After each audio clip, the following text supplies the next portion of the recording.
Right. So today is all about we. Before I sort of share the screen in X5, we were doing it pre-lockdown, but lockdown has just accentuated the need for everybody to look at their figures in a lot more detail and to measure what actually matters. And so it's become a bit of a mantra, and it's really a question of trying to work out. Well, there isn't. You can't just say one thing matters because every business is different. And so, just listening to Kathy just now saying about her social media having had a good impact in the hairdressing world. It's there's all sorts of angles that tickle every business, and so what we've got to identify is get down and under the skin of the business and understand it. So we've been talking with Steve Darnell and his team at VFD Pro for nigh on a year now, and given all sorts of feedback as we've watched the analytical software develop and improve and go deeper, and we've been involved in looking at this type of information of in different ways for many years. I mean, I started going over to America to look at what the Americans were doing, and it's lovely to see what Steve and his team are developing here. And I'd be fascinated by your feedback because it's part of what we are calling our virtual finance director function, because more and more clients are asking us to are doing away with their own accounts departments, and they're asking us to actually provide not only an accounting function but a virtual finance director. And I always think the difference between an accountant and a finance director is an accountant tends to look at the past, and a finance director should, if they're doing the job properly, look towards the future.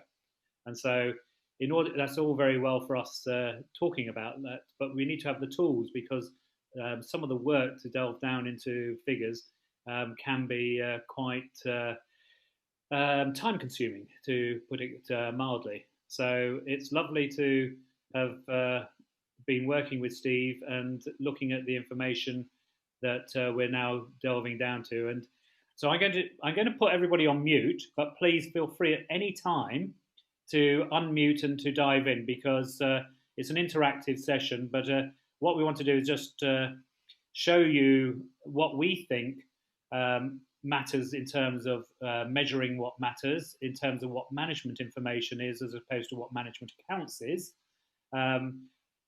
Quite often I see management accounts, and we're just as guilty in providing what we call management accounts, but really they're financial accounts with a bit more information, but they're not a lot better than financial accounts, which tend to look backwards. So there's nothing forward-looking about it. So those are just not management accounts. It's like driving, looking in the rear view mirror all the time. So let me share my screen with you. And Steve, you have control. Okay, so I know you can all see that because I can see that. So delivering better business outcomes. So at the end of the day, that's what we're all after. Either we are the business owners wanting that better outcome, or you know, in the case of X5, it's our mission in life to help you achieve that outcome, and working hard to up the game to do more of that. So it's how to generate the best return for your business. And I just want to go through how to achieve that, or some ideas, and then get your feedback on that. Yeah, there is clearly a big challenge. Can I just ask you just to jot down into the chat log? Yeah, what is the single biggest challenge that you're facing in your business right now? And what I hope you can do, we will hopefully give you some ideas that will help you address those concerns, those challenges. So if you just make a quick note in the chat log, that would be fantastic. And please don't just say COVID. So you know, what is it that's actually causing that you know, the challenge? And okay, so I want to talk about cycling. Why cycling? And I want to talk really about 1% improvements, small improvements. And I don't know whether you know this. Back in 2002, so David Brailsford took over as the took over responsibility for the English cycling team. And the English cycling team had not won had won one world medal, one gold medal in 67 years of competing at a professional level. I don't know about you, but if I was running my business and in 67 years I'd had one significant success, I think I might have given up and just packed up and gone away. And I think most of us operate in a business environment that's nowhere near as competitive as competitive cycling. But 2002. So by 2008, when England went to the Olympics in Beijing, we cleaned up. We won 7 out of the 10 medals that were available in racing, which is a fantastic turnaround. And it wasn't just a one-shot wonder. They went on, or we went on, to win a similar sort of medal tally in the 2012 London Olympics. And then the team continued their progress towards success to win 3 out of the next 4 Tour de France cycling competitions. And what they did is it's something that is entirely possible for you to do. And the key thing that David Brailsford says is that the positive atmosphere that came out of the team, that all working, continually looking for small ways of improving the game. And they basically broke down everything that goes into competitive cycling. And they consistently look for small things they could do just to make small incremental changes. And over time, those incremental changes compounded to deliver the stunning success. And that's basically what you can do in your business. It would work extremely well. And obviously, for most of us, hopefully, we're not quite as competitive as world-class cycling. We're not competing with the best in the world. We're competing with a more local supplier base. So what we're doing with Mike and his team is we're helping putting together 3-way forecast. Why do you need a 3-way forecast? Well, you need a plan. You need to break down exactly what you're doing. You need to record the improvements in your performance, and in particular understand and track cash flow analysis and provide reporting. We also assist with putting together funding proposals. So in order to grow the business, you need a funding proposal. Then we can assist with that, and key to that is the 3-way forecast, of course. And Campari, if that's not familiar, Campari is a methodology used by banks and lenders to assess loans. So if your loan is not put into them in the appropriate format, your chance of being successful is somewhat compromised. We also data mine the financial data, looking for opportunities to improve the business, either reducing cost or increasing top line sales, or just de-risking the business. And finally, and obviously can't do the last one, if we haven't got a plan, we can't track performance against it. But as you make your journey from A to B, same as if you're reading a map, it's really helpful if you know where are you in relation to where you expected to be, so that you can take appropriate measures to change or improve performance, get back on plan or get ahead of plan. So I just clicked and didn't do anything, so bear with me. Okay, obviously got a slight problem on our animation there, in effect that, so what that's saying is that unless you have a 3-way forecast, you can't track performance against plan. So moving on to the next slide then. Sorry, I've got a slight delay between me clicking and something happening on Mike's screen, which you just threw me. So, business success. Is there an optimum strategy? Probably there is. Let's have a look at, animation slightly out there. So if you measure what matters, you've got an issue here of lead versus lag measures. We've also got an issue here clearly on the colors used on the slide, so apologies for that. So if you think about what most businesses are focused on when we're looking at our management information, we're looking at lag indicators. In other words, we're looking at history. We're looking at things that have already happened, which are the outputs, and they've happened, which means you can't do anything to change them. So if the only interaction you have with your accountant advisor is a review of the year-end results, 6 months after the year end, before they're submitted to Companies House, they have very little value to the business. In fact, potentially they have no value to the business whatsoever. They only really have value to the accountant and or to the taxman. What we should really be looking at is the lead indicators. In other words, looking at the things that are going to move or have to move before the outputs are impacted. So these are the inputs. Again, I'm clicking and it's nothing's happening quickly, so apologies. I'll try the space bar instead. So these are the inputs. So the things you should really be measuring to measure the activity that is necessary to achieve your goals. And the key business drivers, every single business, almost without exception, these 6 key business drivers are absolutely paramount. One is the value, the average transaction value. So on average, what is the average transaction value of each purchase your clients make? Then second one is how frequently do those transactions take place? So how frequently do clients transact with you? Can clients be persuaded to transact more frequently with you? Margin. So you got your transaction value, and as the saying goes, sales is vanity, profit is sanity, and actually cash flow is reality. So sales multiplied by margin gives you the revenue that comes into the business to offset the overheads. Obviously keeping the overheads as low as possible and making sure overheads that are designed to deliver an ROI are delivering the best ROI. And looking at the underlying rate of client acquisition and its counterpart, which frequently gets forgotten, is.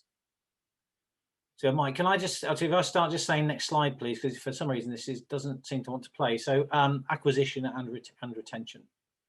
So these are 6 key drivers that impact every business. So we just unpack each one of these and try and give you some things to think about. So first question under the value, average transaction value, is do the next one, please, Mike.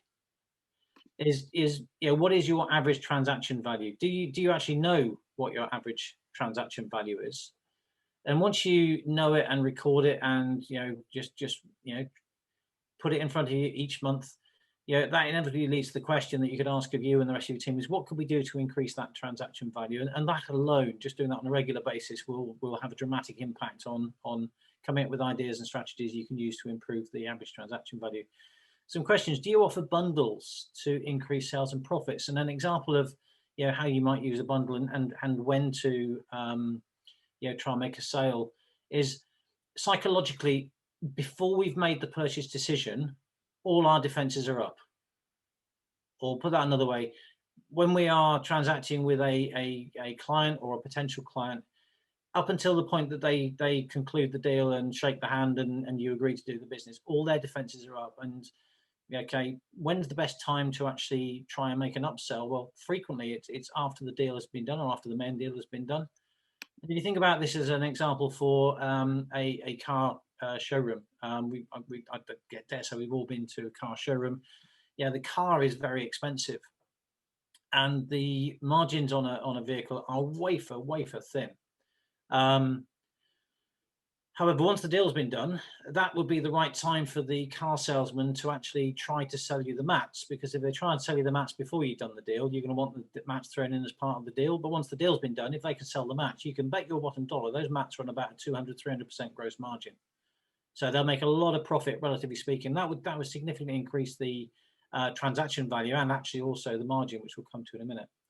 And do you use upsell scripts? So Mike, I think there's an animated speech bubble comes up if you click the spacebar or go to the next one. We've almost certainly all been on the receiving end of this question. So do you want fries with that? Anyone who hasn't been into a McDonald's may not have heard it. And if you go yes with the fries, they're going to then try and upsell you to, do you want to go large with that? And that one strategy increases the profitability of McDonald's by about 40%. And even then, only about 60% of McDonald's operatives actually remember to ask the question, which is absolutely supposed to be drilled and hammered into them to do it every time. And this is all about increasing the average value or taking more wallet share. Another question to ask anyone who's in in business with multiple different products or services that you could sell to a client and multiple clients is, rather than just focusing on new customers, is just going back and looking at your existing client base and working out, do all of your customers sell all of your services? And a really good example of a business sector which is lamentably bad at this actually is the accountancy sector, where all too frequently accountants have got many services that their clients are completely unaware of. So unless someone takes the time to work out whether there is a gap and whether there is a need for that particular service, and then having an appropriate conversation, there's money left on the table. And also you've got a big issue there that if there are services your clients need that you could deliver, and you're not delivering it, if your client decides they actually definitely want it and they don't know that you supply it, they're probably going to go and speak to one of your competitors, in which case you might just be on the slippery path of losing a client. So there's a lot you can do around value, and the most important thing is to keep looking at it, measuring it. Second question will be is the frequency of transactions. So Mike, you just click again. Average number of purchases made. So do you know on average how many purchases you make? Do you know what it was last month? Do you know what it's likely to be next month? Are you tracking it month by month? How often do customers purchase now?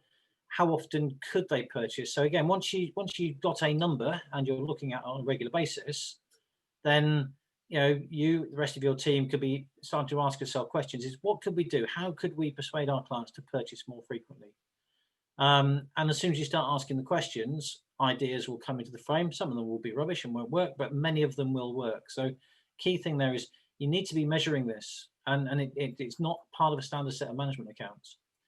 It should be, but it's not. Margin.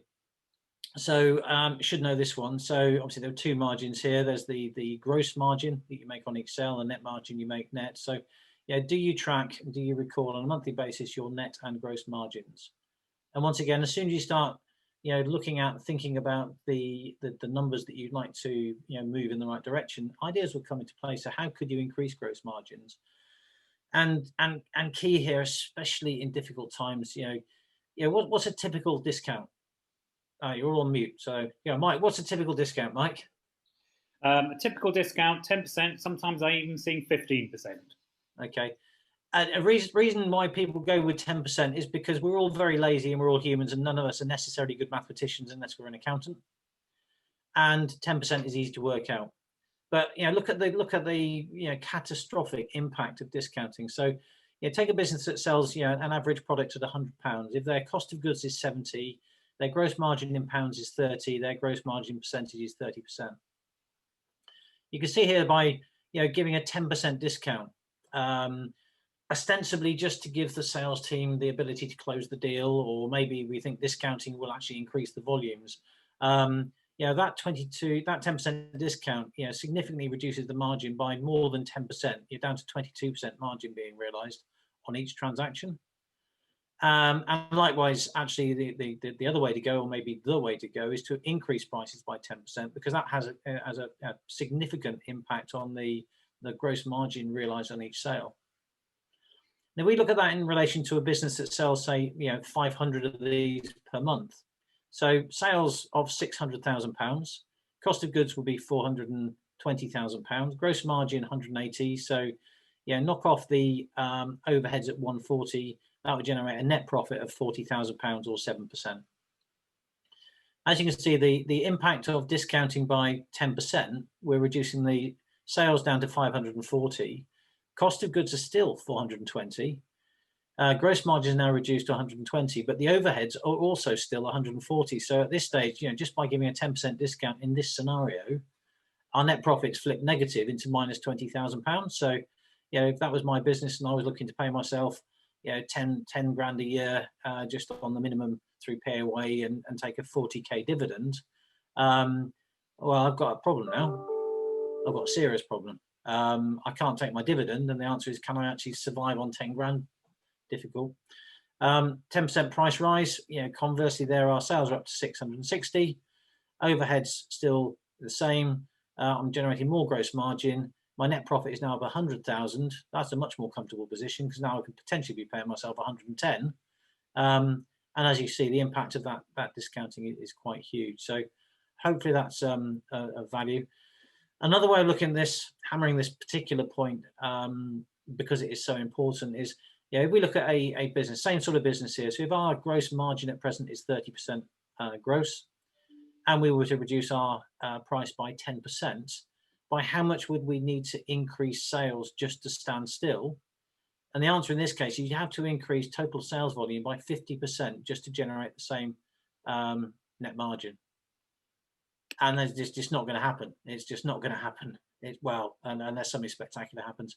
And if we look at the other way around, of how advisable is it to try and push up the prices? So if you look at the next slide, please, Mike. please, I implore you, if you haven't put up your prices, please put up your prices, because everybody every year expects prices to go up. So if we can get a 10% price rise, by how much could our sales reduce and we still stand still? Well, you could take a 25% reduction in total turnover. In other words, you could lose a quarter of your entire client base on average, and you'd still be turning over or making the same profit on the bottom line. So discounting, massively dangerous, massively dangerous. So that's probably enough on margin. So if we move on to overheads, overheads, important, easy one to look at. One of the questions there is, are you using the best suppliers? And frequently suppliers and the best deal changes over time, but the incumbent suppliers don't tend to come back and offer you their best price. They tend to just keep quiet and keep the extra money. If you're using some suppliers that are supposed to be giving you something back in return, so for example your sales and marketing overhead costs, are you getting a positive ROI, and are you measuring it? Can your operational efficiency be improved? There are example after example after example of businesses running with one particular overhead structure getting much more output out of the same level of expenditure as another business. And at that stage, Mike and his team can hopefully help you with benchmarking to give you an indication of how you're performing vis-a-vis competitors. And the key thing to remember here, however, is whilst overhead should be trimmed and optimized, savings can only be made once. And so that leaves two more key drivers. Sorry, Mike. Yeah, so what's good about this software is that it's actually helping us actually identify the number of times, not only the number of transactions that are being done with suppliers, but whether there's been any changes in recent years, because you tend to look at a year in isolation. You don't realise that actually you've been with the same supplier for several years. Yeah. No, again and again, I think 15 to 20% of the time we'll identify with each different category of overhead that you're paying too much. So lots on overheads. So let's talk about client acquisition. Definitely you should be tracking acquisition. Do you know how many clients you're acquiring on average and what the trends are? And do you track and do you look at your best lead sources? Because some of the maybe in some cases, some of the more expensive sources of leads generate much better quality lead sources. In other words, the customers that accrue as a result of a better lead maybe are more profitable, better referrers, and potentially generate better profit margins.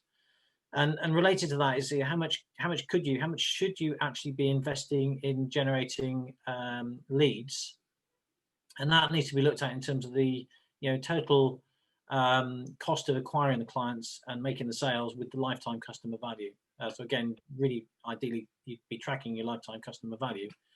And clearly implicit in what I've just said is all leads do not generate the same ROI, very, very rare. So you need to be looking at and understanding your best sources of leads for client acquisition and your rate of client acquisition. Well, start point at any particular period, you've got X number of clients. During the course of the year, if you've got a X% client acquisition rate, you can predict how much your client base would have increased by numerically, minus the next one, the one that typically gets scant attention is client retention rates. And some years ago, I worked with a stationery company, and this particular stationery company, Dave, the MD, was telling me very enthusiastically that the great thing about running a stationery company is your customers purchased from you every month, month in, month out. So it was a very stable, predictable business. And it took me probably about 2 to 3 months before they actually managed to extract their financial data out of their accounting system so that we could analyze it. And one of the things we discovered quite quickly is that a lot of their clients hadn't purchased for several months. So I had a follow-up conversation with my friend Dave, and he answered the question, David, would it be fair to say that if you haven't had clients purchase for 2 or 3 months, they're probably not a client any longer? And he said, oh yeah, definitely, they've definitely gone elsewhere. So Dave, would it shock you to realize that out of your 850 clients, 600 haven't purchased in the last 6 months. And he literally just blanched, went absolutely completely white. He had absolutely no idea, because he wasn't tracking his client retention rates. He wasn't looking at clients leaving. Therefore, he couldn't do anything about it. He didn't know it had happened. So, key question though, do you know your client attrition rates? Because at the end of the day, client acquisition has to start by replacing the customers you lose before we can start making any progress on increasing client base. Do you have an effective feedback process? Because if you're not collecting effective feedback from clients, the answer is almost certainly no. And I implore you, things like Facebook or electronic requests for feedback is not an effective feedback process. And the reason it's not an effective feedback process is very simple. You only hear from the very, very happy and the very, very unhappy. That is not a representative cross sample of your client base. The majority of your client base is slap bang in the middle, where, do you know what, they can't be bothered to give you feedback. But if you actually approach them in the appropriate way, they will give you feedback. They will tell you, A, what you're doing well, and more to the point, B, areas where they think you can improve. And frequently they'll tell you things that you could do, that you could sell to them, that would make their satisfaction even better and make your bottom line even better. So having a good engagement strategy would actually also help you, deal with client satisfaction and improve satisfaction, therefore retention. That would help you sell more to existing clients. And also, if you have a referral strategy, it will help you generate more referrals from clients. So this is just an example here of one of the, the simplest report that X5 are now delivering and making available to clients. And what you'll see here is, this is page 2 of a 2-page report. Page 1 is still dealing with lag indicators, in other words, history, but it's bringing the history bang up to date. It's telling you, what did you do up to last month? That is it actually valuable, as opposed to the stuff that was 6 months after year end is probably not.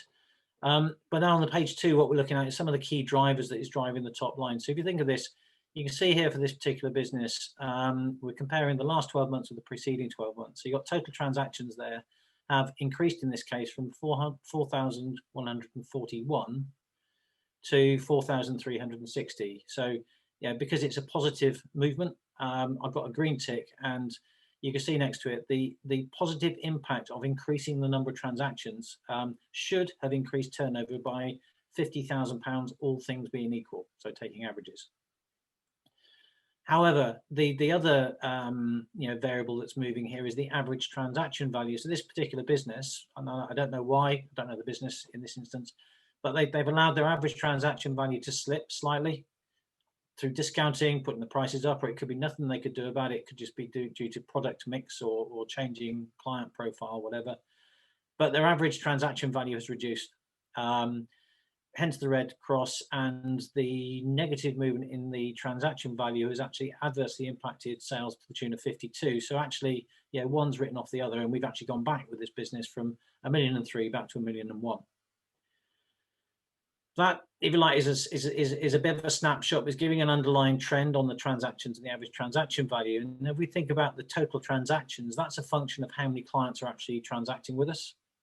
So then looking at client acquisition, and this is updated every month. So this will be a monthly rolling average coming through here that says, in the rolling average of 2 years ago, I acquired 98 clients. However, my most recent year, I've only acquired 79. So I'm down from 98 to 79 clients. That's 19 fewer clients. That would obviously prompt some questions about, how are we, acquiring new clients? What are we spending? What's it delivering in terms of an ROI?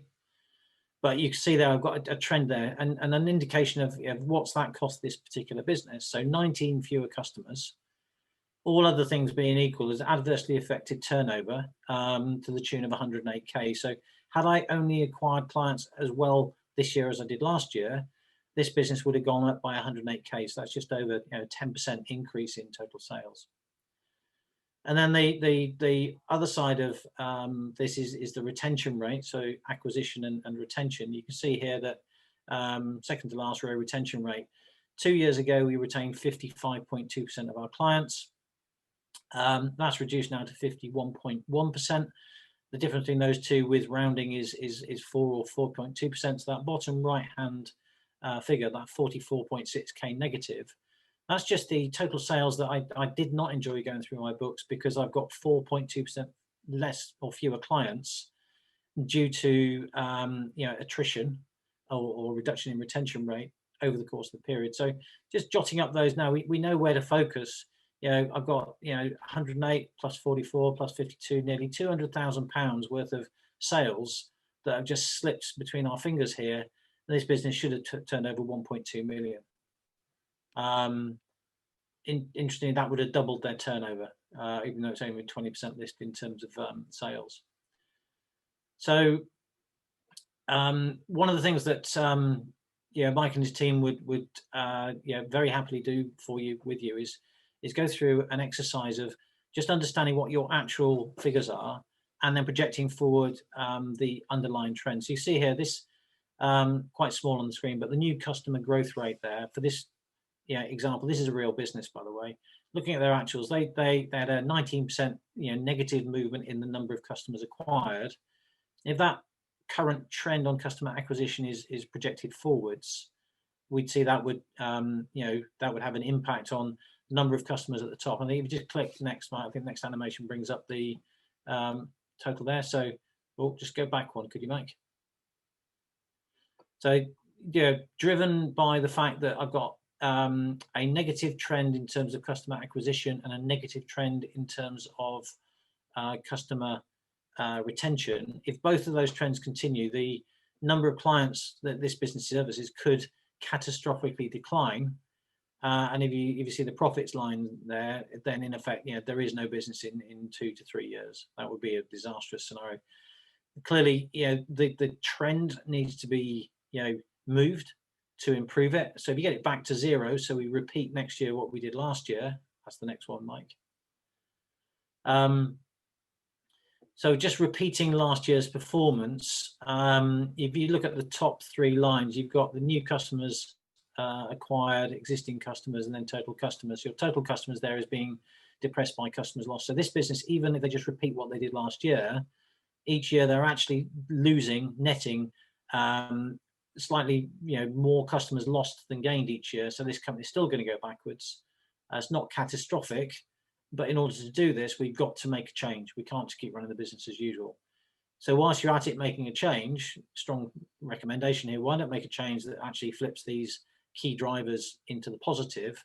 So looking at these 2 lead measures about rate of client acquisition and the rate of client attrition, if you just do the next one, Mike, all this scenario does is just saying, well, if we can improve new customer acquisition by 10% per annum, so 10% of 80 is 8, so we can get 8 new clients next year, and 8 plus another 8, 10% of 8 the following year. New customer growth increasing, slowly but not absolutely, rocketing off the scale there in terms of new customers.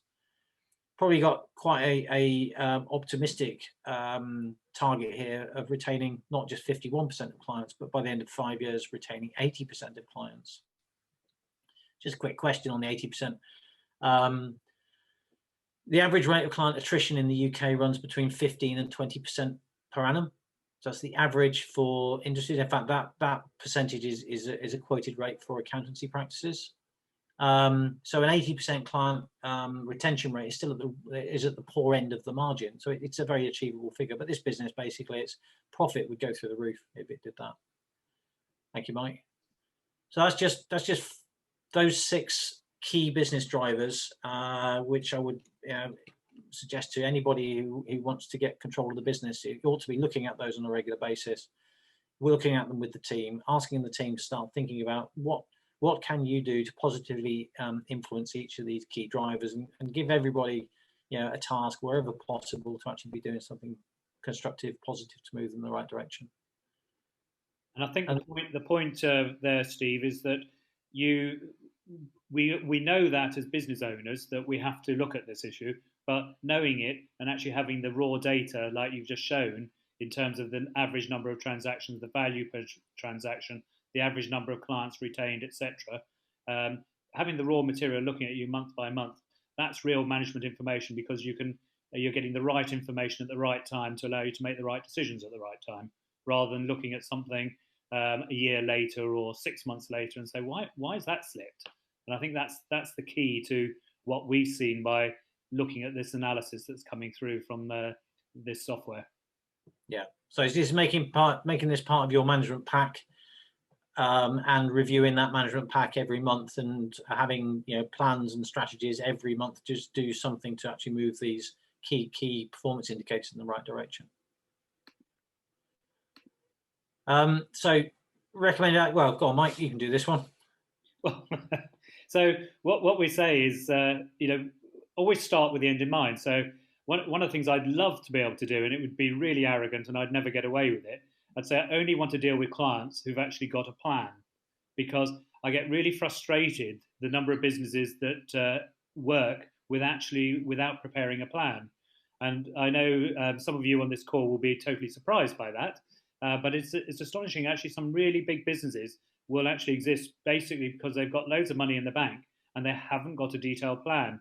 And so from our point of view, we always just say, well, unless you've got something to compare against, when we're talking about underlying success drivers, it's astonishing what you need to do to actually identify how you measure. If it's so important, it's fundamental to your success. What do you do to measure it? How do your team know? If you know because you've got a grasp, if you're not there, what happens to the business? And I've seen that happen so many times. So we always say start with the end in mind and let's actually create a plan. And if people are too busy, which we understand, is we've got the systems. So we're now finding increasingly people are asking us, please will you help us and prepare a plan?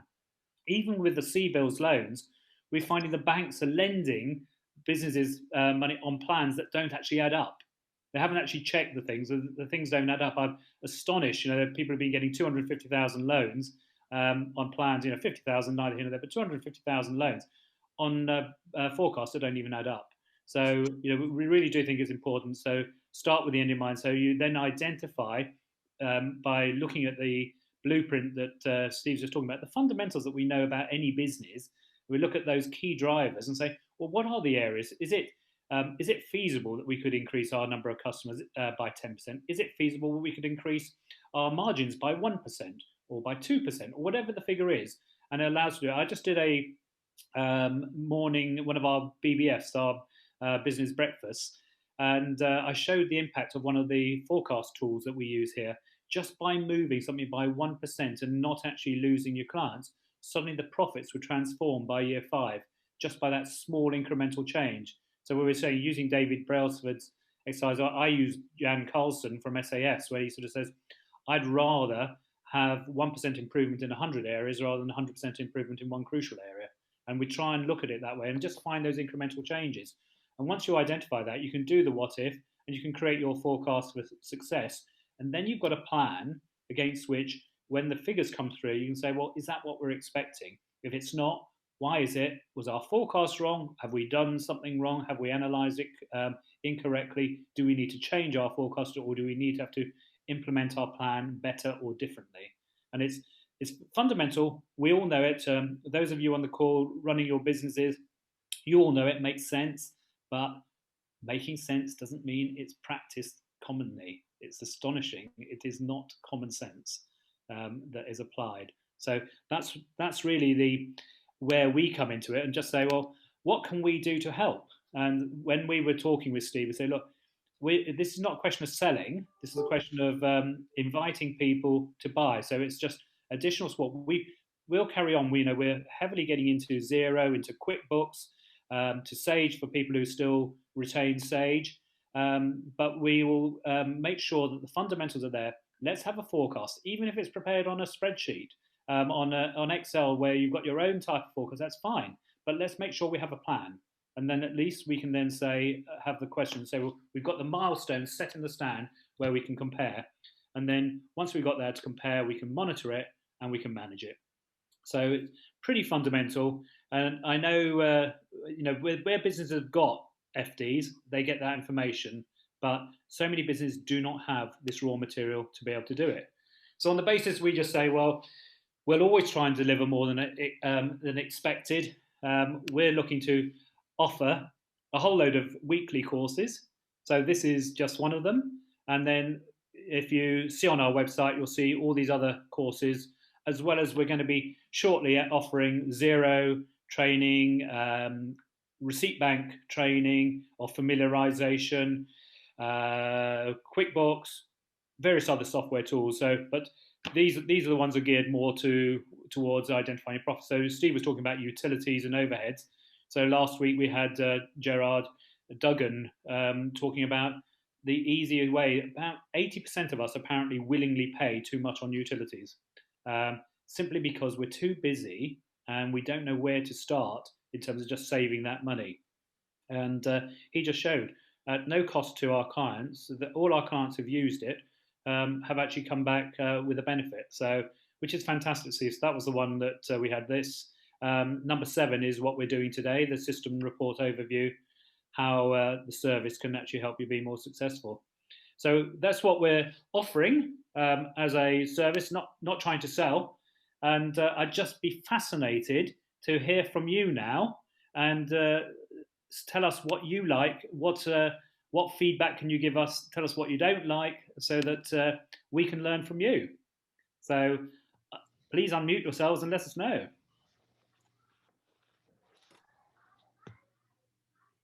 David, what do you think? You saw this originally when I said you before the COVID hit you, and Yep. you were very positive about. I have the report you sent me. So without an in-house FD, I thought it was a really useful tool. The impact on discounting cannot be stressed. Just don't do it. Yes. And it's interesting. So since for 5 years, we have no one gets discount. And it's seen the progress financially has been astonishing. But also the mindset. Discounting reduces the value of whatever product. So rather than discounting, let's have a conversation about how can we make this excellent and charge for it. So to take the ideas that we've had about the theme of increasing costs, our fees, but also not just that, the sizzle has got to be great, but so has the sausage. Don't just increase your margins, increase and improve the service and charge accordingly. Yes. Yeah, I agree. Nathan, that's something you embraced very much in terms of not allowing discounts to compromise the brand. Yeah, so just for the benefit of the audience, this was Michael speaking back to a previous business that I operated and sold to a PLC, which operated in a segmented staffing world. And everyone wanted to imagine they were getting best price. So one of the first activities I did 5 years ago was rebase our price, doing a piece of competitive market analysis. So all we did was go around and privately phone competitors as though we were posing for business to get a real understanding of our price point. And we soon realized that where we were being pitched as expensive and people wanted us to discount off the rack rate, as you would in a hotel model, we didn't need to do that. So we were actually able to retain a 30.5% GP margin in staffing continually throughout that 5-year period, because we were able to benchmark and actually bring a number of people's prices up proactively over that time period. So I think, speaking to your point, Mike, yes, we embrace avoiding discounting, because the moment you do, everyone waits for the discount. And if I give you one example, I used to work for Marks and Spencer's many years ago.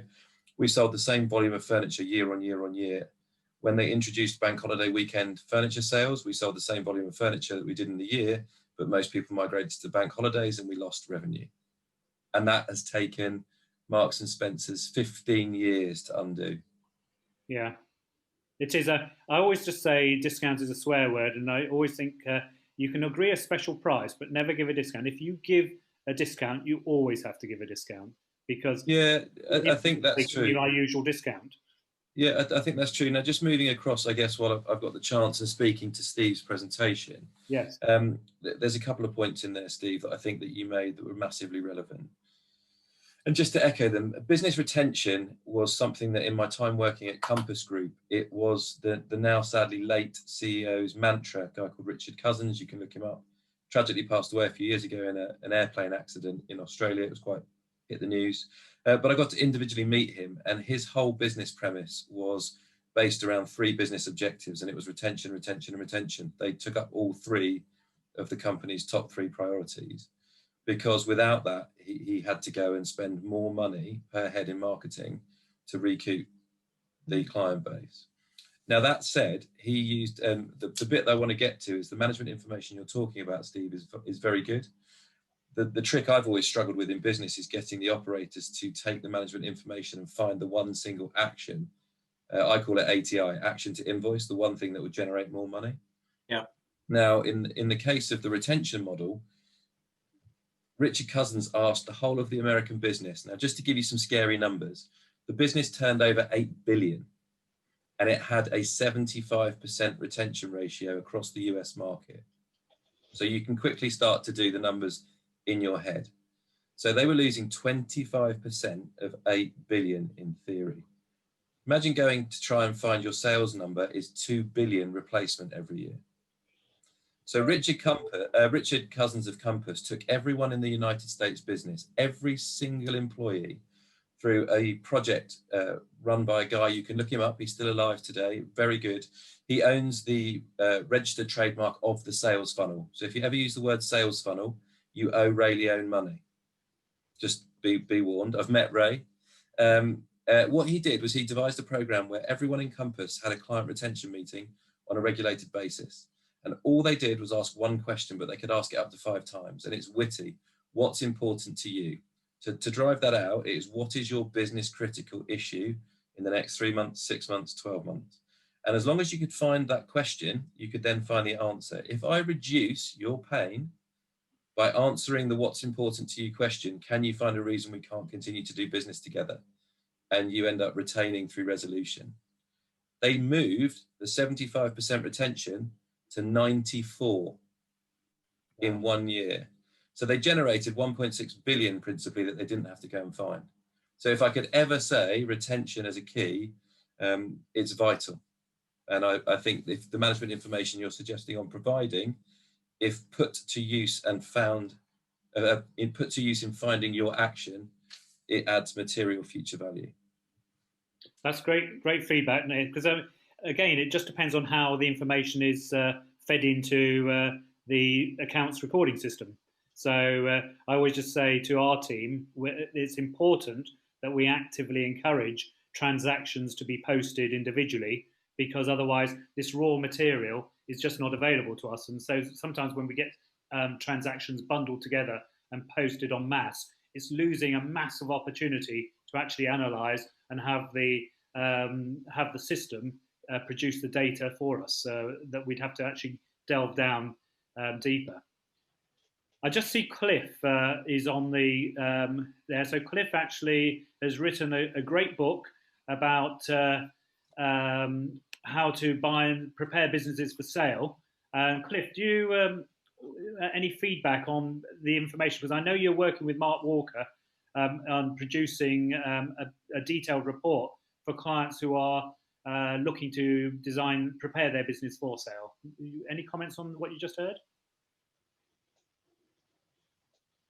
Can't hear you, Cliff. You're muted for some reason. Can you hear me now? Yeah. Yeah.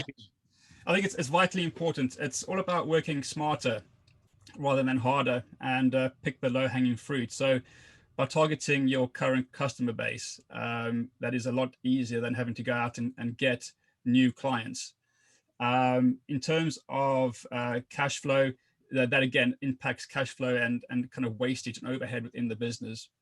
And coming back to the buyer seller report that we are working with with Mark Walker, that report is kind of a two-edged sword, really. It helps a buyer look at the company objectively and shows if there are any hidden gremlins under the hood.